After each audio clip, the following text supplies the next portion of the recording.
4 saisons circus. Des histoires pour découvrir des œuvres d'art. Printemps, été, automne, hiver. Giuseppe Arcimboldo. C'était arrivé un soir de septembre, pendant le spectacle. Quelque chose avait craqué dans le dos d'Antonio. Depuis, le clown violoniste devait rester couché. Un jour de novembre, on frappa à la porte. Toc, toc, toc. C'était son ami Automne. Au fil de l'année, vinrent hiver, puis printemps et été. Au fil des saisons, Antonio recouvrera la santé. 4 saisons circus de Laurence Gillot et Lucille Plassin, Arcimboldo et Vivaldi, de la collection L'Élan Vert, aux éditions Canopée. C'était arrivé un soir de septembre, pendant un spectacle. Tandis qu'Antonio entrait en scène avec son violon et ses grandes chaussures de clown, il avait trébuché. Le public avait cru qu'il avait fait exprès. Les enfants avaient explosé de rire et l'avaient applaudi joyeusement. Mais quelque chose avait craqué dans le dos d'Antonio, et il n'avait pas réussi à se relever. Par miracle, son instrument n'avait pas été abîmé. Depuis ce jour, le vieux clown était couché. À peine réussissait-il à se lever une fois par jour pour regarder par la fenêtre. Le 4 saisons circus allait de village en village, de ville en ville, mais lui ne quittait plus sa roulotte bleu ciel. Un jour de novembre, on frappa à la porte de la roulotte. « Entrez !» cria Antonio. C'était Automne. « C'est gentil de passer me voir !» s'exclama le clown. « Je suis venu te chercher. Tu sais bien que j'ai un mal fou à me lever. »« Je vais te porter, » annonça Automne. « Il y a une surprise pour toi dehors. » Automne transporta le clown. Ce ne fut pas facile. Puis il le déposa sur des coussins moelleux dans une carriole. Celle-ci était tirée par un éléphant. « Tu es fou !» s'exclama Antonio. Automne était content de son coup. « Ça fait 2 mois que tu ne sors plus de ta roulotte, et la nature est tellement belle en ce moment. » L'éléphant marcha jusqu'à la forêt toute proche. Automne ramassa une brassée de feuilles jaunes, oranges, rouges et fauves, et il la lança joyeusement sur Antonio. « Je te le redis, tu es fou !» s'écria le vieux clown. C'est alors qu'un marron tomba tout droit sur la tête d'Automne. « Aïe !» Antonio pouffa de rire. Automne avait raison. Comme c'était bon d'être dehors. Ils firent une longue promenade avant de rentrer.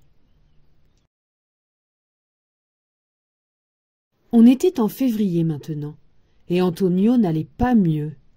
Ce soir-là, il n'allait même pas bien du tout. Il avait toujours mal au dos, et en plus, il avait attrapé la grippe. Il toussait, éternuait, reniflait, se mouchait. C'est alors qu'on toqua à sa porte. « Entrez !» murmura le clown. De l'air glacé s'engouffra dans la roulotte. C'était hiver. « C'est gentil de passer me voir !» s'exclama Antonio. « Regarde ce qu'on t'a fabriqué. Pitch et moi !» dit Hiver. Pitch était un chimpanzé. Il était entré dans la roulotte avec un bonhomme de neige qui avait la tête à l'envers et un citron à la place du nez. C'était une belle surprise, et Antonio sourit. « Ça alors, atchoum !» s'écria-t-il. « On dirait un clown !»« Comme toi !» répondit Hiver, en sortant de ses grandes poches des noix et des clémentines. Ils goûtèrent, et Antonio sentit ses forces revenir un tout petit peu. En mai, Antonio allait mieux, beaucoup mieux. Il passait ses journées devant sa roulotte bleu ciel et pouvait se déplacer en fauteuil roulant. Printemps arriva du chapiteau en sifflant. Il avait un bouquet de fleurs dans une main, un filet à papillons dans l'autre et un troupeau d'oies qui le suivait. Il avait de l'allure. Quand il arriva devant Antonio, il lui planta une marguerite dans la bouche et l'épuisette dans la main droite. Puis il déclara avec joie « Cher Antonio, je t'emmène à la chasse aux papillons !» Ils repérèrent un papillon blanc qui voletait près du lion. Ils foncèrent. Printemps poussait des cris de sioux et le clown, qui avait une oie sur les genoux, riait de bon cœur. « Il est là !» hurla plusieurs fois Printemps, montrant du doigt l'animal ailé. Malgré leurs tentatives, jamais ils ne l'attrapèrent. « C'est mieux ainsi, » pensa Antonio. En août, Antonio était debout. Il remarchait avec des béquilles et pour la première fois, il eut envie de rejouer du violon. Au moment où il posait l'archet sur les cordes, Été déboula d'on ne sait où avec un panier rempli d'artichauts, de courgettes et de radis, de pêches, de prunes et de figues. Été les offrit au clown. « C'est pour toi, dit-il, c'est plein de vitamines. »« Merci, Été, répondit Antonio. Le clown picora 2 prunes et se mit à jouer de son instrument.